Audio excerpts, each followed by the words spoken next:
మార్గదర్శి chit funds లో జరుగుతున్న మోసాలకు సంబంధించి తన దగ్గర కీలక ఆధారాలు ఉన్నాయన్నారు మాజీ ఎంపీ ఉండవెల్లి అరుణ్ కుమార్. అంతేకాదు త్వరలోనే వాటిని బయటపెడతానని అన్నారు.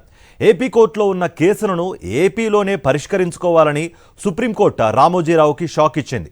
ఈ విషయం గురించి మాట్లాడుతూ రామోజీరావు ఎలా కోర్టుల నుంచి ఎలా తప్పించుకుంటున్నారో కూడా తనకు తెలుసునన్నారు.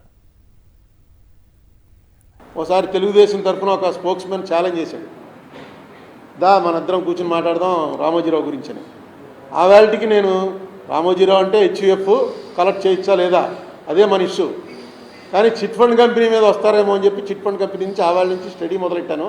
ఆ డిబేట్ అయితే జరగలేదు, కానీ దానికి సంబంధించి నాకు చాలా కాగితాలు వచ్చాయి. చాలా విచిత్రమైనటువంటి అన్నీ ఉన్నాయి. అవి ఇది కాకుండా ఎక్స్క్లూజివ్గా ప్రెస్ మీట్ పెట్టి అవి బయట పెడతాను.